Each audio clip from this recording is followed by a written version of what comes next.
السلام علیکم ورحمۃ اللہ وبرکاتہ۔ بسم اللہ الرحمن الرحیم۔ پروگرام حب الہی کے حقدار کون میں میں ہوں آپ کا میزبان حافظ ہشام الہی ظہیر۔ معزز ناظرین گرامی قدر، سورہ آل عمران میں اللہ رب العزت ارشاد فرماتے ہیں واللہ لا يحب الظالمین۔ یہ آیت نمبر 57 ہے۔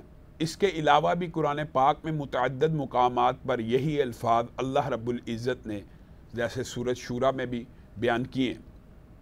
ہم آپ کے سامنے وہ آیات بھی رکھتے آئے ہیں کہ جن میں اللہ رب العزت جن سے محبت کرتے ہیں ان کا تذکرہ ہے، اور اب ہم آپ کے سامنے بعض ان لوگوں کے حوالے سے گفتگو کر رہے ہیں جن سے اللہ رب العزت کہتے ہیں میں محبت نہیں کرتا۔ اگرچہ یہ موضوع بہت زیادہ طویل ہے، لیکن ہم کوشش کریں گے کہ وہ لوگ جو نہایت زیادہ اہمیت کے حامل ہیں، ہم صرف ان کا ہی اگر احاطہ کر لیں تو وہ ہمارے لیے مناسب ہوگا، کیونکہ اگر ہم تمام افراد کا احاطہ کرنا چاہیں تو اس کے لیے کئی اور مزید پروگرام درکار ہیں۔ اللہ رب العزت ارشاد فرماتی ہے، اور یہ ایک کلیہ ہے کہ مفہوم مخالف سے خود بخود یہ بات سمجھ آتی ہے کہ جس کے اندر یہ صفت موجود نہیں، جس کے اندر یہ خصلت بد موجود نہیں ہے، تو اللہ رب العزت اس سے محبت کرنا شروع کر دیں گے۔ جب اللہ رب العزت جن سے محبت کرتے ہیں ان صفات کے بارے میں براہ راست محبت کا لفظ ہے، اور جن سے نفرت کرتے ہیں ان کے ساتھ کہتے ہیں میں محبت نہیں کرتا، تو اگر یہ صفات انسان کے اندر سے ختم ہو جائیں، یہ بری عادات انسان کے اندر سے ختم ہو جائیں، تو لا محالہ اللہ رب العزت اس بندے سے محبت کرنا شروع کر دیں گے۔ واللہ لا يحب الظالمین۔ اللہ رب العزت ظلم کرنے والوں کے ساتھ محبت نہیں کرتے۔ اور ویسے بھی آپ کے سامنے جب ہم نے عدل کی آیتیں رکھی تھی کہ اللہ تعالیٰ عدل کرنے والوں سے محبت کرتے ہیں، اور ان اللہ یأمر بالعدل والے اللہ تعالیٰ عدل کا حکم بھی دیتے ہیں، تو اللہ رب العزت ظلم کو کیسے پسند کر سکتے ہیں؟ اب یہ جو ظلم ہے نا، اس کے بہت سے معنی ہیں، اور ظلم اس کے اندر بہت زیادہ وسعتیں ہیں۔ سب سے پہلی بات، ظلم عام فہم معنوں میں عربی زبان کے علاوہ اردو میں جب ہم اس کا ترجمہ کرتے ہیں تو ہمارے معاشرے میں ظلم کا صرف ایک ترجمہ سمجھا جاتا ہے، وہ یہ ہے کہ کسی کے اوپر ایسا عمل کرنا، ایسا کام کرنا، ناحق اس کو تنگ کرنا، مجبور کرنا، اس کی بے بسی کا، مجبوری کا فائدہ اٹھانا۔ اردو میں صرف ظلم ان معنوں میں استعمال ہوتا ہے کہ کسی کو مار دیا، کسی کو گالی نکال دی، کسی کی حق تلفی کر دی۔ لیکن اگر حقیقت میں اس لفظ کا ترجمہ شرعی معنوں میں دیکھا جائے، لغوی معنوں کے ساتھ ساتھ شریعت کا بھی مفہوم اس میں داخل کیا جائے، تو صاف پتہ لگتا ہے ظلم سے مراد یہ ہے کسی چیز کو اس کا صحیح مقام اور سٹیٹس نہ دینا۔ کسی بھی شے کو اگر ہم اس کے صحیح مقام کے اوپر نہیں رکھتے تو یہ اصل میں ظلم ہے۔ اور ظلم کی اللہ رب العزت نے ہی کلام حمید میں بہت سی قسموں کا ذکر کیا جو آپ کے سامنے رکھنا چاہتے ہیں۔ پہلی بات، الظلم ظلمات، نبی کریم صلی اللہ علیہ وسلم نے فرمایا ظلم چاہے جو بھی ہو وہ اندھیرے بن کے آئے گا۔ ایک اس کا ترجمہ اندھیرا بھی ہے، ایک اس کا ترجمہ طریقی بھی ہے۔ جو تم ایک دوسرے کے اوپر ظلم کرو گے، کل قیامت کے دن یہ اندھیرا بن کے آئے گا، طریقی بن کے آئے گا، تمہارے ارد گرد اندھیرا ہو جائے گا۔ پہلی بات یہ بات سمجھنے کی ہے۔ دوسری بات یہ ہے، اللہ رب العزت نے کلام حمید کے اندر ظلم کے ساتھ ایک لفظ استعمال کیا ہے، ان الشرک لظلم عظیم۔ بے شک شرک بہت بڑا ظلم ہے۔ یہ موضوع بہت زیادہ طویل ہے، اس کی طرف بعد میں آتے ہیں، لیکن یہ جو عمومی ظلم ہوتا ہے، ہم اگر کسی شے کو اس کا حق نہ دیں گے، یہ ظلم ہے۔ کیا مطلب؟ اگر ہمسائے کے حقوق اللہ رب العزت نے نازل کیے ہیں، ہم وہ ہمسائیگی کے حق ادا نہیں کر رہے تو ہم ہمسائے کے اوپر ظلم کر رہے ہیں۔ یعنی عام فہم، عام زبان میں اگر کسی کو سمجھانا مطلوب اور مقصود ہو تو یہ بات بڑی آسانی سے سمجھ آ سکتی ہے۔ ہر رشتہ دار کا جو مقام ہے اس کو اس کے مقام و مرتبے کے مطابق ڈیل نہ کرنا ظلم ہے۔ خالہ اگر ماں کے برابر ہے، چچا اگر باپ کے برابر ہے، اس کو اس کا مقام صحیح نہ دینا ظلم ہے۔ ماں باپ کے جو حقوق ہیں اگر ان کو وہ ادا نہ کیا جائے ظلم ہے۔ رشتہ داروں کے جو حقوق ہیں ان کو ادا نہ کیا جائے ظلم ہے۔ صلہ رحمی کے بارے میں جو حدیث ہیں اگر ان کے اوپر ہم کاربند نہیں ہوں گے تو ظلم ہے۔ تو معزز ناظرین گرامی قدر، ظلم کا عام فہم ترجمہ آج کے بعد آپ نے یہ جان لینا، ظلم یہ ہے کسی شے کا کوئی حق ہے اور اس کو وہ ادا نہیں کیا گیا۔ اور جہاں تک بات آئی ہے مہمان کی، ہمسائے کی، حقوق العباد کی، تو یاد رکھیے ظلم کے جو بہت بڑا معنی ہم معاشرے میں لیتے ہیں وہ حقوق العباد سے منسلک ہے. حقوق اللہ کے ساتھ بھی ایک ظلم ہے جس کے بارے میں آپ کے سامنے آیت رکھی ہے، انشاءاللہ اس کی طرف بعد میں آئیں گے. لیکن حقوق العباد دیکھیے کل قیامت کے دن مقدمات کی دو نوعیتیں ہونی ہیں، ایک اللہ کے ساتھ بندے کا معاملہ اور ایک بندوں کے ساتھ بندے کا معاملہ ہے. یاد رکھیے یہ کلیہ ہے. اللہ رب العزت نے نبی کریم صلی اللہ علیہ وسلم کے ذریعے سے ہمیں یہ بات پہنچائی ہے. نبی کریم نے کہا اگر بغیر سینگ کے بکری کو سینگ والی بکری نے ٹکر ماری ہوگی اس کا بھی بدلہ قیامت کے دن ملے گا. یعنی ہر ظلم کا بدلہ، اور لا محالہ بات ہے اصل justice, ultimate justice, true justice قیامت کے دن نہیں ہونا ہے، اور وہاں پہ ظالموں کا کوئی مددگار نہیں ہونا. اور یہ بات بھی یاد رکھیے یہ صفت اللہ تعالیٰ کی نظر میں اتنی کبھی ہے، وَمَا رَبُّكَ بِظَلَّامٍ لِّلْعَبِيدِ. اللہ رب العزت اپنے ساتھ اس لفظ کو سننا بھی پسند نہیں کرتے، اور اللہ رب العزت کہتے ہیں کہ میں اپنے بندوں کے اوپر ظلم کرنے والا نہیں ہوں، بلکہ لوگ اپنی جانوں کے اوپر خود ظلم کرنے والے ہیں. یہ بھی ظلم ہے کہ اگر انسان اپنے آپ کو گناہوں کے اندر مبتلا کر لے، یہ بھی ظلم ہے. لیکن بالعموم اس کا تعلق حقوق العباد سے ہے.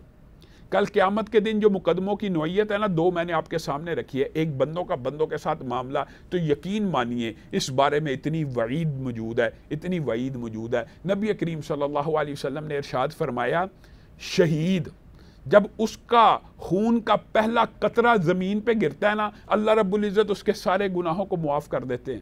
اس کو جنت میں اس کا ٹھکانہ دکھا دیا جاتا ہے. اس کو اس لمحے میں اتنی لذت آتی ہے کہ کل قیامت کے دن جنتی جب جنت میں چلے جائیں گے، کوئی جنتی ابھی بھی جو جنت میں چلا گیا، شہید کو اللہ تعالیٰ فی الفور پرندوں کے کالم میں ڈھال کے جنت میں بھیج دیتے ہیں، اور وہاں پہ اللہ کے ہاں رزق بھی دیے جاتے ہیں. ہمیں ان کی زندگی کا ادراک اور شعور نہیں ہے، لیکن یہ جو لمحہ ہے لطف کا، لذت کا، اتنا بڑا کہ جنت میں جتنے بھی لوگ ہوں گے نا، اللہ رب العزت اگر ان سے کہے گا نا کہ جاؤ واپس دنیا میں، کوئی نہیں جانا چاہے گا کہ میں جنت نہیں چھوڑتا سوائے شہید کے. شہید کہے گا ہاں وہ جو لمحہ تھا، جو لطف آیا تھا، جو لذت آئی تھی، جو اس وقت انعامات اکرامات کی بارش ہوئی تھی، دل کرتا ہے وہ لمحہ بار بار حاصل کروں، مجھے دنیا میں بھیجا جائے. لیکن یہ تو اللہ رب العزت کی سنت ہے کہ اللہ رب العزت جو دنیا سے چلا جائے اس کو دنیا میں نہیں بھیجتا. یہ شہید یاسین، سورہ یاسین میں اس بات کو اچھی طرح بیان کیا گیا ہے کہ وہ کہتا ہے اللہ تعالیٰ مجھے دنیا میں واپس بھیج تاکہ میں لوگوں کو بتلا سکوں آپ نے میری کتنی عمدہ میزبانی کی ہے. اگرچہ اللہ نے اس کو دنیا میں نہیں بھیجا کیونکہ اللہ کی سنت نہیں ہے، لیکن اللہ رب العزت نے رہتی دنیا تک کے لیے بتا دیا ہے اللہ تعالیٰ شہداء کی میزبانی کیسے کرتا ہے. تو جو بات ہمارے مضمون سے متعلق ہے، موضوع سے متعلق ہے، وہ یہ ہے کہ جب شہید جس کے سارے گناہ معاف ہو جاتے ہیں، نبی کریم صلی اللہ علیہ وسلم نے ارشاد فرمایا اس کا بھی قرضہ معاف نہیں ہوتا. اگر اس نے کسی کے پیسے دینے ہیں تو اگر اس کے پیسے دیے بغیر مر گیا، دنیا سے چلا گیا، اس کے سارے گناہ معاف نہیں ہوں گے. یعنی قرضے والا جو پورشن ہے یہ اس کو ادا کرنا پڑے گا، چاہے اپنی نیکیوں میں سے ادا کرے، اپنی حسنات میں سے ادا کرے. معزز ناظرین گرامی قدر، نبی کریم صلی اللہ علیہ وسلم نے ارشاد فرمایا مفلس، یہ حدیث اگر انسان یاد کر لے تو انسان کبھی کسی کے اوپر ظلم نہ کرے، اور ظلم کا صحیح مفہوم حقوق العباد کے ساتھ جو ہے انسان کو سمجھ آ جائے. نبی کریم صلی اللہ علیہ وسلم نے ارشاد فرمایا مفلس بندہ کون ہے؟ صحابہ نے کہا مفلس تو وہ ہو سکتا ہے جس کے پاس درہم نہ ہو، دینار نہ ہو. نبی کریم صلی اللہ علیہ وسلم نے کہا مطلب یہ نہیں تھا، پوچھنے کا مقصد یہ نہیں تھا، بلکہ مطلب یہ تھا مفلس وہ ہوگا کل قیامت کے دن. صحابہ نے پوچھا آپ بتلا دیجئے. نبی کریم نے کہا کل قیامت کے دن مفلس وہ ہے جو آئے تو نیکیوں کے پہاڑ لے کے آئے، بہت بڑی بڑی نیکیاں اس کے ساتھ چل رہی ہیں، نامہ اعمال بھر چکا ہے نیکیوں کے ساتھ، لیکن کسی کو تھپڑ مارا تھا، لیکن کسی کو گالی نکالی تھی، یعنی ظلم کیا تھا، لیکن کسی کی حق تلفی کی تھی. اب دیکھیے اس بندے نے تھپڑ مارا، گالی دی، حق تلفی کی، ان بندوں کو اللہ رب العزت کے ساتھ معاملہ ہوتا تو اللہ معاف کر دیتا، لیکن ان بندوں کے ساتھ اس کا معاملہ بھی رہتا تھا. ان بندوں کو اس کی نیکیاں دی جا رہی ہیں، اس کی نیکیاں دی جا رہی ہیں. ایک وقت آئے گا مفلس وہ ہے ساری کی ساری نیکیاں اس کے ظلم کی وجہ سے لوگوں میں بانٹ دی جائیں گی. اب بتائیے نیکیاں ختم ہو گئی، پھر بندے باقی ہیں. اللہ ہمارے ساتھ بھی یہ ظلم ہوا ہے، اب نیکیاں تو ختم ہو چکی، اللہ ہمیں بدلہ چاہیے. تو نبی کریم صلی اللہ علیہ وسلم نے ارشاد فرمایا ان لوگوں کے گناہ اس بندے کے اوپر ڈال دیے جائیں گے۔ ڈرنے اور سوچنے کا مقام یہ ہے، اس بندے نے ساری زندگی برا عمل نہیں کیا، زنا نہیں کیا، شراب نہیں پی، چوری نہیں کی، ڈاکہ نہیں ڈالا، لیکن ظلم کرتا رہا، صرف ظلم کرتا رہا، تو ان بندوں کے ڈاکے اس کے اوپر ڈال رہے ہیں، ان بندوں کی چوریاں اس کے اوپر ڈال رہی ہیں، ان بندوں کی شراب حدود جیسے گناہ بھی اس کے اوپر پاڑے ہیں، خود ساری زندگی پاک صاف رہا۔ گویا ظلم کرنا اتنی بری عادت ہے کہ اللہ رب العزت اس وجہ سے انسان کی ساری نیکیاں ضائع کر دیتا ہے۔ سورہ آل عمران آیت نمبر 57 کو آپ کے سامنے رکھ رہے ہیں کہ اللہ تعالیٰ ناپسند فرماتا ہے، اللہ تعالیٰ اس سے محبت نہیں کرتا جو بندہ ظالم ہوتا ہے۔ ظلم کی ایک کیٹیگری حقوق العباد کے حوالے سے چند باتیں آپ کے سامنے رکھ کے دوسری کیٹیگری کی طرف بڑھیں گے۔ نبی کریم صلی اللہ علیہ وسلم کی صحیح حدیث میں یہ بات موجود ہے کہ ایک عورت تھی، بد اخلاق تھی، وہ ساری رات اللہ رب العزت کی عبادت کرتی تھی، لیکن ہمسایوں کی حق تلفی سے مراد دیکھیے یہاں پہ جو مفلس کی حدیث آپ کے سامنے رکھی، وہاں پہ گالی نکالنا ظلم ہے، وہاں پہ کسی کو تھپڑ مارنا ظلم ہے۔ اسی طرح اگر کسی کا جو حق ہے احترام کا، وہ اس کو حق نہیں دیا گیا، یہ بھی ظلم ہے۔ نبی کریم صلی اللہ علیہ وسلم سے پوچھا گیا یہ عورت ہے، اس سے ہمسائے محفوظ نہیں ہیں، اس کی زبان کے شر سے لوگ محفوظ نہیں ہیں، اس کا کیا حکم ہے؟ نبی کریم صلی اللہ علیہ وسلم نے کہا ہیا فی النار، یہ کل قیامت کے دن آگ میں جائے گی۔ اور اسی طرح ایک دوسری عورت کے بارے میں پوچھا گیا کہ وہ معاملات میں بہت اچھی ہے، حقوق العباد میں بہت اچھی ہے، اللہ کی عبادات میں فرائض صرف ادا کرتی ہے، تہجد کی نماز نہیں پڑھتی۔ نبی کریم صلی اللہ علیہ وسلم نے کہا یہ جنت میں جائے گی۔ گویا حقوق العباد یہ ادا کرنے بھی حقوق اللہ کے ساتھ بہت زیادہ ضروری ہے۔ اب آتے ہیں اسی موضوع کے دوسرے ٹکڑے کی طرف۔ یہ ٹکڑا بھی بہت اہم ہے، حضرت لقمان کی اپنے بیٹے کو وصیت، بلکہ اگر ہم یوں کہیں کہ پورے قرآن پاک کا خلاصہ یہ ہے تو یہ بے جا نہیں ہوگا۔ 1 لاکھ سے زائد انبیاء صرف ایک کام کے لیے اس دنیا میں آئے کہ لوگوں کی عبادت سے نکال کر ایک اللہ کی عبادت کی طرف لے کے آئیں۔ آپ مجھے بتلائیے، اللہ رب العزت کہہ رہا سب سے بڑا ظلم پتہ کیا ہے؟ سب سے بڑا ظلم یہ ہے کہ اللہ رب العزت نے پیدا کیا، اللہ رب العزت خالق، اللہ رب العزت مالک، اللہ رب العزت مصور، اللہ رب العزت باری، اللہ رب العزت نے تمام نعمتیں اور احسانات بندے کے اوپر کر لی، اور بندہ اس کے علاوہ عبادت کے لائق کسی اور کو سمجھ لے۔ اس سے بڑا ظلم کوئی نہیں ہو سکتا، اور اللہ نے اسی لیے شرک کو ظلم عظیم کہا قرآن پاک میں، اور یہ بھی بات کہی کہ جو اللہ رب العزت کی اس ذات کے ساتھ شرک کرتا ہے اللہ تعالیٰ اس کو معاف نہیں کرے گا، باقی جس کو چاہے اللہ معاف کر دے گا، جس کو چاہے اللہ معاف کر دے گا، لیکن اپنی ذات کے ساتھ شرک کرنے کو معاف نہیں کرے گا۔ اور یہ شرک کی اور توحید کی یہ بات سمجھنا بہت ضروری ہے۔ حضرت ابراہیم کی زندگی سے 1 لاکھ سے زائد انبیاء ایک ہی دعوت لے کے آئے کہ اللہ کے علاوہ عبادت کا کوئی فعل کسی بھی مخلوق کے ساتھ نہیں کرنا۔ معزز ناظرین گرامی قدر، یہ کوئی راکٹ سائنس کی بات نہیں ہے، اللہ خالق ہے، باقی ہر چیز مخلوق ہے، تو مخلوق کی عبادت مخلوق نے کیوں کرنی ہے؟ مخلوق کی عبادت مخلوق کیوں کرے؟ یہ لاجک کے بھی خلاف ہے، یہ منطق کے بھی خلاف ہے۔ آپ اللہ رب العزت کی توحید اور قدرت پہ حیران ہو جائیے۔ ایک عام مصور ایک مثال دینے اللہ کی قدرت اور اللہ کی توحید کے بارے میں سمجھانے سے پہلے ایک عام مثال آپ کو دینا چاہتا ہوں۔ ایک عام مصور ہے، اس کو تصویر بنانے کے لیے سالڈ کینوس کی ضرورت ہے، اس کو تصویر بنانے کے لیے رنگوں کی ضرورت ہے، اس کو تصویر بنانے کے لیے روشنی کی ضرورت ہے۔ یہ 3 چیزیں نہ ہوں تصویر نہیں بن سکتی۔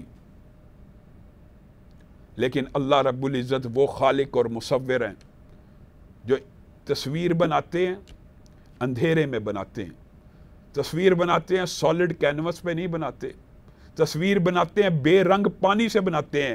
یہ مصور کی تصویر رنگ دار ہے، سالڈ کینوس پہ بنی ہوئی ہے، روشنی میں بنی ہوئی ہے، لیکن کلام کی قدرت نہیں رکھتی، بولنے کی قدرت نہیں رکھتی۔ اور اللہ رب العزت رحم مادر کے اندر، اندھیروں کے اندر، بنا رنگ کے پانی کے قطرے کے ساتھ جو تصویر بناتا ہے وہ بولتی بھی ہے، وہ سانس بھی لیتی ہے، اس کا دل بھی دھڑکتا ہے، وہ سننے والی ہے، پہلے دن ہی بچہ رونا شروع کر دیتا ہے۔ یہ تو اللہ رب العزت کی تخلیق ہے، اور کیا کوئی مخلوق اللہ رب العزت کی ہمسر ہو سکتی ہے؟ اللہ رب العزت کی برابری کا دعویٰ کر سکتی ہے؟ کیا اللہ رب العزت کے اوصاف کسی مخلوق میں ہو سکتے ہیں؟ یہاں پہ لوگوں کے اندر بہت زیادہ کنفیوژن ہے۔ 1,00,000 سے انبیاء زیادہ جو آئے ہیں صرف یہی دعوت لے کے آئے ہیں۔ حضرت ابراہیم نے اپنے رب کو کیسے پہچانا تھا؟ آپ بتلائیے، مخلوقات میں سے وہ بڑی مخلوقات کی طرف متوجہ ہو رہے تھے، کہا ستارے کو دیکھا۔ یہ قرآن پاک کا سارا واقعہ آپ کے سامنے مفہوماً رکھ رہا ہوں۔ ستارے کو دیکھا، یہ میرا رب ہے۔ جب ستارہ ڈوب گیا، کہا میں ڈوبنے والوں کو پسند نہیں کرتا۔ ستارہ اللہ رب العزت کی مخلوقات میں سے ایک بہت بڑی مخلوق ہے، جو سائنس کے طالب علم ہے وہ اس حوالے سے اچھی طرح جانتے ہیں۔ پھر چاند کو دیکھا، کہا یہ روشن ہے ستارے سے زیادہ، میری آنکھوں کو زیادہ روشن دکھ رہا ہے، یہ میرا رب ہوگا۔ جب وہ بھی غروب ہو گیا تو کہنے لگے، اللہ اگر تو نے مجھے ہدایت نہ دی میں گمراہ ہو جاؤں گا۔ اے میرے پالنے والے، جس نے مجھے پیدا کیا، خود بخود اپنے خالق کا پتہ ڈھونڈ رہے ہیں۔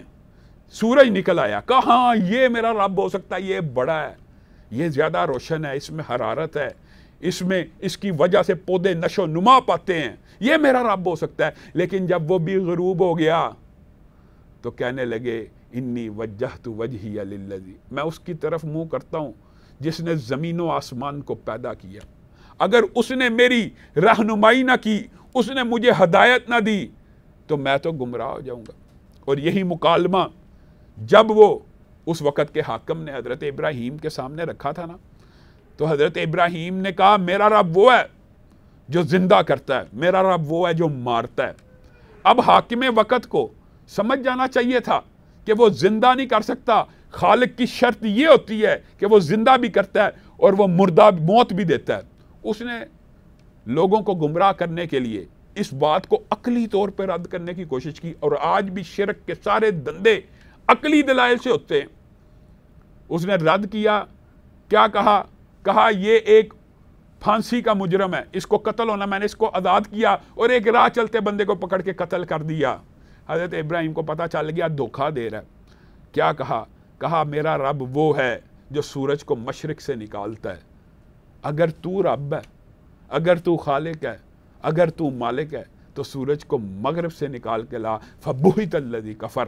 لوگو یہ بات یاد رکھ لو، معزز سامعین گرامی قدر، یہ بات یاد رکھ لیں، جو بھی اللہ رب العزت کی تخلیق کے اندر شراکت دار بننے کا دعویٰ کرے، جو وہی صفات اور اوصاف رکھنے کا دعویٰ کرے، اس کو یہی کہنا چاہیے، اگر تو رب کے دعوی ربوبیت کے اندر یا خلقت کے اندر یا تخلیق کے اندر یا صفات کے اندر یا کسی بھی صفت کے اندر اللہ رب العزت کے ساتھ شریک ہے، تو سورج کو مغرب سے نکال کے دکھا۔